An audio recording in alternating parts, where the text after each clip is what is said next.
इस क्लास में मैं आपको कंप्यूटर के बारे में कुछ ऐसी चीज़ें बताऊंगा जो बहुत कम कंप्यूटर यूज़र को पता होता है। तो हमारा टॉपिक क्या है, what are the classification of computer. Computer के क्लासिफिकेशन को हम डिस्कस करेंगे इस वीडियो में। तो चलिए स्टार्ट करते हैं। On the basis of classification computers are classified into 3 category.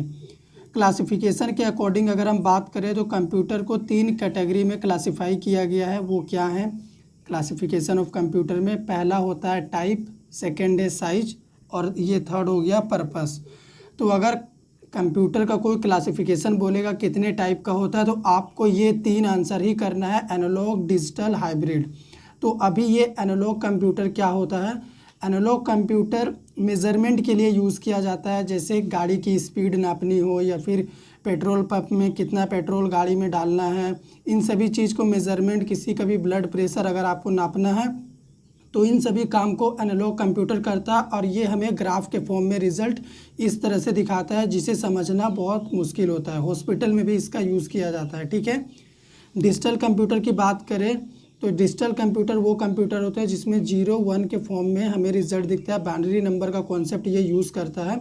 तो जो भी मेज़रमेंट एनालॉग कंप्यूटर करता है उस मेज़रमेंट का रिज़ल्ट तो ये ग्राफ के फॉर्म में दिखाता है, लेकिन नॉर्मल इंसान को तो ये ग्राफ समझ में आएगा नहीं, इसीलिए उसे नंबर के फॉर्म में कितना क्वांटिटी आप स्पीड किया है या फिर कितना लीटर पेट्रोल गया है, ये सब जो मेज़रमेंट है उसको डिजिटल कंप्यूटर क्या करता है, नंबर के फॉर्मेट में रिप्रेजेंट करके हमें दिखाता है, ठीक है। ये डिजिटल कंप्यूटर का काम होता है ताकि हमें समझ में आ सके।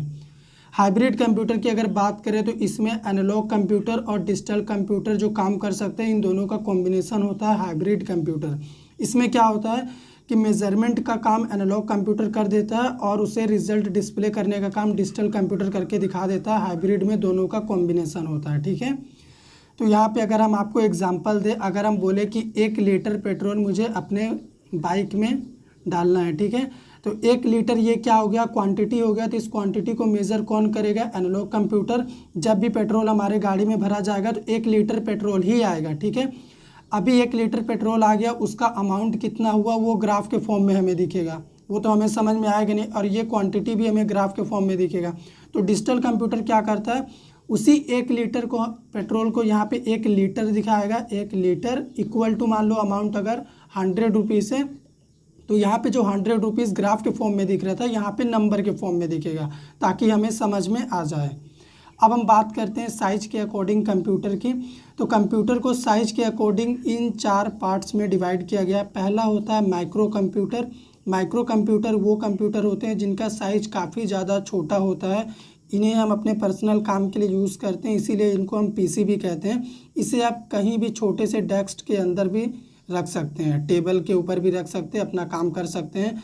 वर्ड फाइल, डॉक्यूमेंट या फिर लेटर किसी को लिखना है, छोटा मोटा जो भी नॉर्मल काम होता है माइक्रो कंप्यूटर के ज़रिए करते हैं। फिर चाहे टाइपिंग करनी हो, किसी को फाइल सेंड करनी हो या फिर प्रेजेंटेशन किसी के सामने रिप्रेजेंट करनी हो, तो इन सभी काम को हम माइक्रो कंप्यूटर के ज़रिए करते हैं और इसका साइज काफ़ी कम होता है, ठीक है। अभी बात करते हैं मिनी कंप्यूटर का। तो मिनी कंप्यूटर का साइज माइक्रो कंप्यूटर के मुकाबले थोड़ा सा ज़्यादा होता है। इसमें क्या होता है कि एक से ज़्यादा प्रोसेसर होते हैं, इसीलिए इसका स्पीड भी माइक्रो कंप्यूटर के मुकाबले थोड़ा सा ज़्यादा होता है। ये हो गया मिनी कंप्यूटर। इसका यूज़ हॉस्पिटल या फिर बैंक जैसे ऑर्गेनाइजेशन में किया जाता है मिनी कंप्यूटर का। अब बात करते हैं मेन फ्रेम कंप्यूटर की। तो मेन फ्रेम कंप्यूटर का साइज माइक्रो और मिनी से भी थोड़ा ज़्यादा होता है। इसका स्पीड मिनी कंप्यूटर से और ज़्यादा होता है क्योंकि इसमें बहुत सारे माइक्रो प्रोसेसर लगे होते हैं। इसका यूज़ और भी बड़े ऑर्गेनाइजेशन में किया जाता है जहाँ पे बहुत जल्दी रिजल्ट चाहिए अगर आपको, तो वहाँ मेन फ्रेम कंप्यूटर का यूज़ किया जाता है। जैसे हॉस्पिटल हो गया या फिर बैंक हो गया या फिर कोई साइंटिफिक ऑर्गेनाइजेशन हो गया जैसे इसरो या फिर नासा, इन सभी जगह में। सुपर कंप्यूटर दुनिया का सबसे फास्टेस्ट कंप्यूटर है। इसकी स्पीड को आप मेज़र भी नहीं कर सकते, ये इतना स्पीड काम करता है जितना ये तीनों नहीं कर सकते। अगर मान लो कोई ऑर्गेनाइजेशन है जहाँ पे रिक्वायरमेंट ऐसा है कि आपको एकदम तुरंत रिजल्ट चाहिए, क्विक रिस्पॉन्स चाहिए, वहाँ पे सुपर कंप्यूटर यूज़ होता है। वैसे तो ये चारों कंप्यूटर अलग अलग जगह पे अपने अपने काम के लिए यूज़ किए जाते हैं, लेकिन अगर आपको बहुत जल्दी रिजल्ट चाहिए तब आप मेन फ्रेम में जाइए, उससे भी जल्दी चाहिए आप सुपर में जाइए, या फिर मिनी या माइक्रो में भी अगर आपका काम होता है तो आप कर सकते हैं। ये आपके रिक्वायरमेंट के अकॉर्डिंग डिपेंड करता है। अब हम बात करते हैं पर्पस के अकॉर्डिंग कंप्यूटर को कितने भाग में डिवाइड किया गया है। 2 पार्ट्स में इसे डिवाइड किया गया है। पहला हो गया जनरल, सेकंड हो गया स्पेशल कंप्यूटर। तो जनरल कंप्यूटर क्या होता है, अगर मान लो आप एक स्टूडेंट हैं या फिर एक छोटा मोटा ऑर्गेनाइजेशन चला रहे, जनरल काम कर रहे, तब आप जनरल कंप्यूटर खरीदेंगे। ठीक है, आपका पर्पस होगा जनरल काम। अगर आपका पर्पस है तो आपका जनरल कंप्यूटर में भी वो काम आप कर पाएंगे।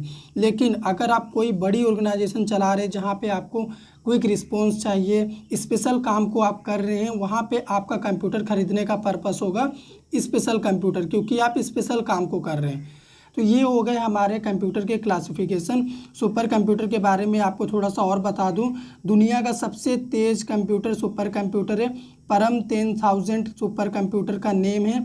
इसमें अनलिमिटेड स्टोरेज होता है, साथ ही साथ क्विक रिस्पॉन्स की इसमें फैसिलिटी होती है, और इसका साइज इतना ज़्यादा होता है कि एक रूम में एक सिस्टम ही इसमें रखा जा सकता है, जबकि इनका साइज सुपर के मुकाबले काफ़ी छोटा होता है। अगर आपको वीडियो पसंद आया हो तो लाइक करिए, शेयर करिए, चैनल पे नए हैं सब्सक्राइब कर दीजिए।